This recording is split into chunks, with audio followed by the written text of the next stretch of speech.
नमस्कार, मी पद्मा रेसिपी मराठीमध्ये तुम्हा सर्वांचं खूप खूप स्वागत आहे। आज आपण एक स्वीट बघणार आहोत।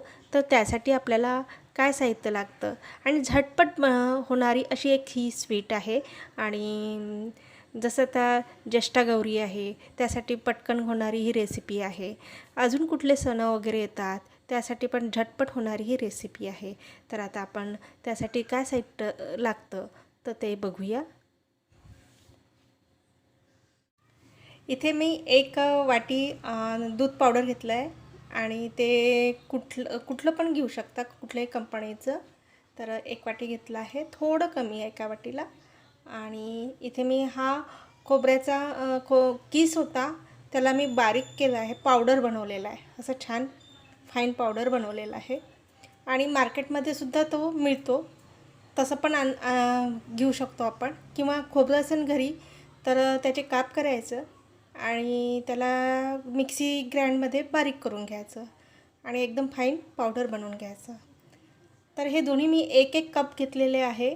आणि साखर मी हे आपल्या आवडीनुसार कमी जास्त करू शकता। तर मी इथे ती 1/4 कप घेतलेली आहे। आणि थोडं अगदी इथे दूध मी हे 2 चम्मचच घेतलेलं आहे, कारण की त्यानुसार त्याला किती दूध लागतं त्याच्यावरती डिपेंड आहे। तर इथे मी हे सर्व साहित्य घेतलेलं आहे। आता आपण एक बाउल घेऊया, याला आपण साईडला ठेवूया।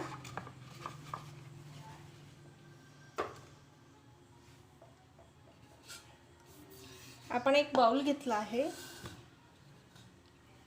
यामध्ये हे मिल्क पावडर टाकून घेऊया। त्यानंतर जे खोबऱ्याचं पावडर होतं ते टाकून घ्यायचं आणि सोबत ही साखर जे आहे ते पण टाकून घेऊया। त्या साखरमध्ये मी विलायची टाकलेली होती आणि त्याला ग्राइंड करून घेतलं आहे, साखरेचं पावडर केलेलं आहे। आणि याला मिक्स करून घ्यायचं।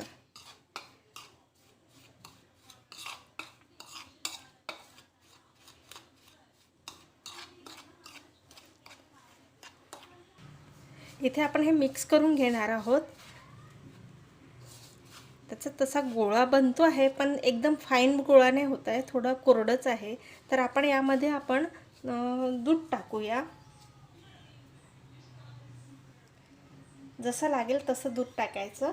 खूप सारं दूध नाही टाकायचं, थोडं थोडंच टाकायचं। मी इथे 2 चम्मच घेतलेलं होतं।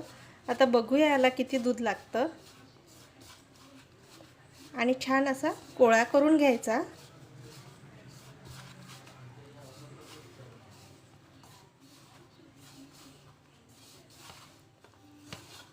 बघायचं आपला गोळा जमतो का।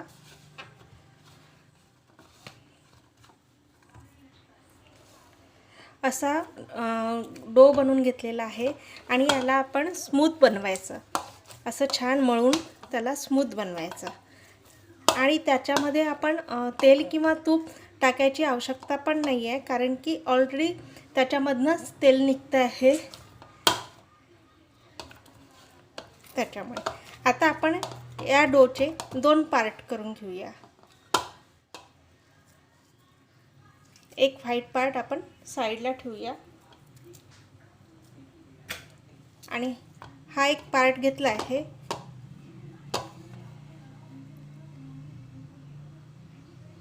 या पार्टमध्ये आपण थोडं, आता आपला हा डो बनवून झालेला आहे। आता आपण यामध्ये थोडा पिंक कलर म्हणजे रेड कलर टाकूया, थोडा, अगदी थोडा टाकायचा, चिमूटभर। आणि त्याला मिक्स करून घ्यायचं, त्याला मिक्स करून घ्यायचं।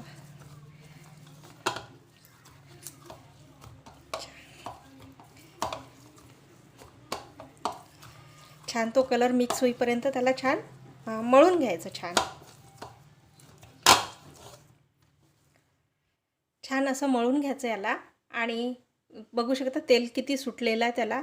आणि आता आपण पुढली प्रोसिजर करूया। इथे मी एक प्लास्टिक पेपर घेतलेला आहे, किंवा तुम्ही बटर पेपर पण घेऊ शकता, पण मी इथे प्लॅस्टिक पेपर घेतला आहे आणि याला मी तूप लावलेलं आहे छान. आता आपण काय करायचं, हा जो रेड कलरचा होता डो, त्याला आपण असं गोल गोल फिरवून घेऊया आणि त्याला छान असं स्प्रेड करूया.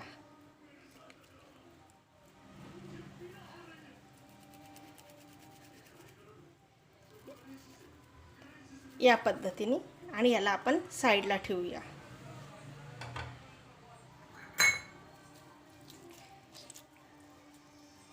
आता आपण तो व्हाईट कलरचा डो घ्यायचा आणि त्याला याच्यावरती ठेवायचं आणि छान लाटून घ्यायचं त्याला. आणि लाटण्याला पण सुद्धा तूप लावून घ्यायचं आणि त्याला उचलायचं नाही, वाटल्यास ते प्लॅस्टिक फिरवायचं आणि छान असं लाटून घ्यायचं. या पद्धतीने प्लॅस्टिक त्याच्यावरती पण टाकायचं आणि लाटून घ्यायचं. आणि याचे जे कडा ह्या फाटलेल्या दिसतात त्याला आपण असं जवळजवळ प्रेस करून ते कंप्लीट व्यवस्थित करून घेऊया. आता या पद्धतीने आपण हे लाटून घेतलेलं आहे. आता आपण याला साईडला ठेवूया.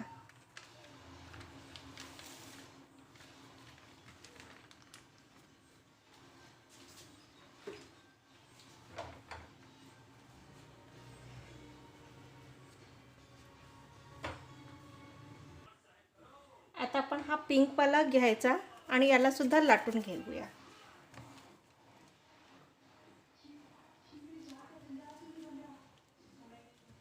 असं ठेवायचं आणि याला छान लाटून घ्यायचं.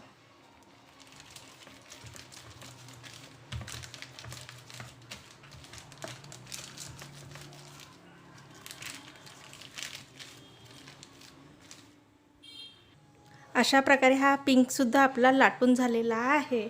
आता आपण काय करायचं,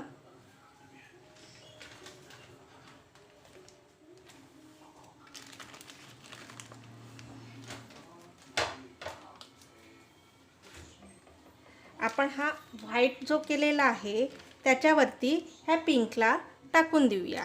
त्याच्यावरती हातामध्ये उचलायचं नाही, हाताने प्लॅस्टिकनीच त्याला पसरवायचा. थोडा आपल्याला ह्या व्हाईटला लांब करावं लागेल. पिंक थोडा मोठा झालेला आहे, तर आपल्याला याला थोडा लांब करावं लागेल. थोडा पसरून घेऊया आपण याला.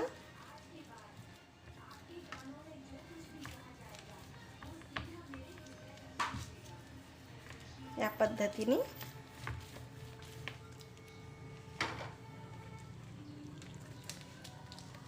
आता आपण पिंक याच्यावरती टाकूया. अगदी आरामात अलगद उचलायचं आणि त्याला त्याच्यावरती टाकायचं.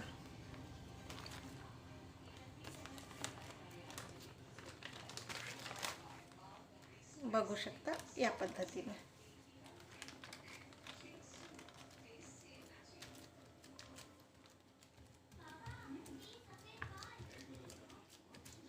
आणि हळूवारपणे हे प्लॅस्टिक काढून घ्यायचं. आता आपण काय करायचं,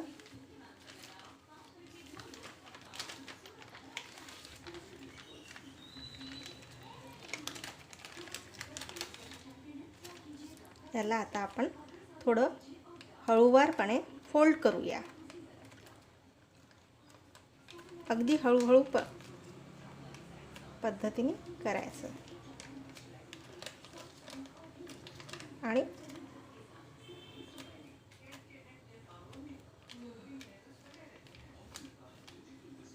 अगदी हळूवारपणे आणि हे प्लॅस्टिक काढत जायचं. त्याच पद्धतीने परत फोल्ड करायची आणि प्रेस करायचं. प्रेस म्हणजे खूप मोठ्याने प्रेस नाही करायचं, अगदी हलक्या हाताने, आणि प्लॅस्टिक काढत जायचं. परत सेम अगदी हलक्या हाताने उचलायचं त्याला. उचलायचं म्हणजे उचलायचं नाही, फोल्ड करायची.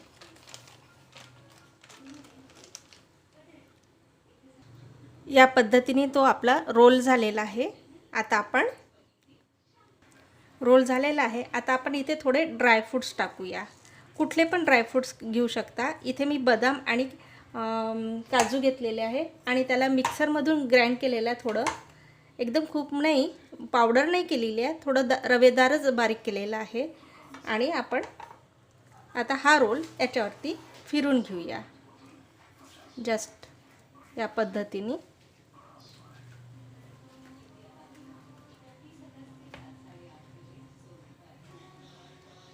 आणि थोडं छान त्या रोलला प्रेस करूया.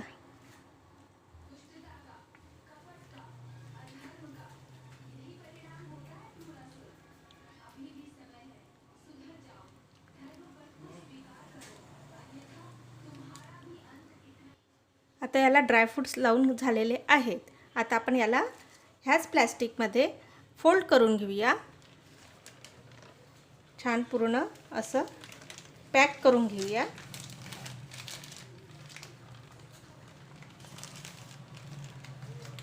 आणि 1 तासासाठी आपण फ्रीजमध्ये ठेवूया. आता 1 तास झालेला आहे. आता आपण हा रोल फ्रीजमधनं काढलेला आहे. आता आपण याचं प्लॅस्टिक मोकळं करूया.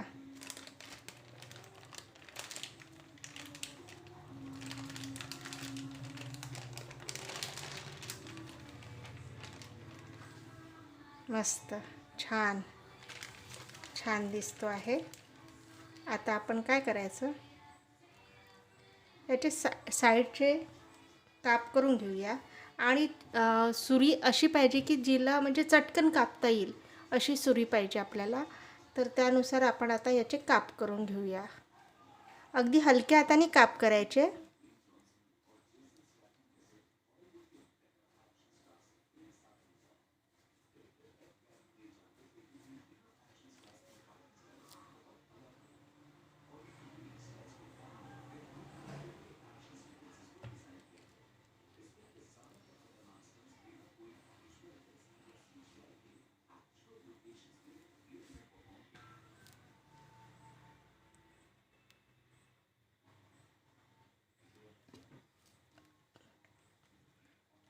अगदी हलक्या हाताने या पद्धतीने त्याचा काप करून घ्यायचा. अगदी हलक्या हाताने त्याला प्रेस करत जायचं आणि काप करून घ्यायचा.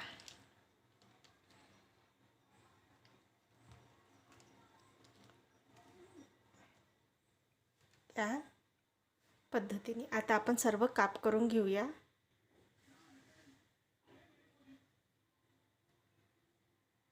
हलक्या हाताने असे काप करून घ्यायचे. अगदी इझिली होतात.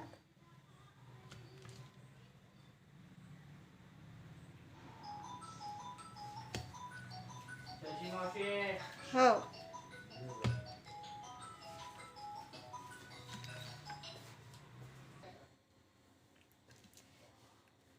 या पद्धतीने सगळे काप करून घ्यायचे हळूहळू.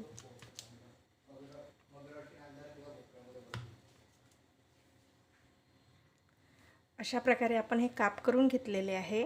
आता आपण एका प्लेटमध्ये सर्व करून घेऊया. अशा प्रकारे ही रेसिपी आपली रेडी झालेली आहे. आणि तुम्ही पण करून बघा. आणि आवडली तर लाईक करा, शेअर करा, सबस्क्राईब करा आणि कॉमेंटसुद्धा करा. आणि सोबत एक बेल आयकॉन आहे, त्यालासुद्धा क्लिक करा बरं का. आणि वेळात वेळ काढून तुम्ही ही रेसिपी बघितल्याबद्दल खूप खूप धन्यवाद. थँक्यू. Bye bye. पुन्हा भेटूया एका नव्या रेसिपीसोबत.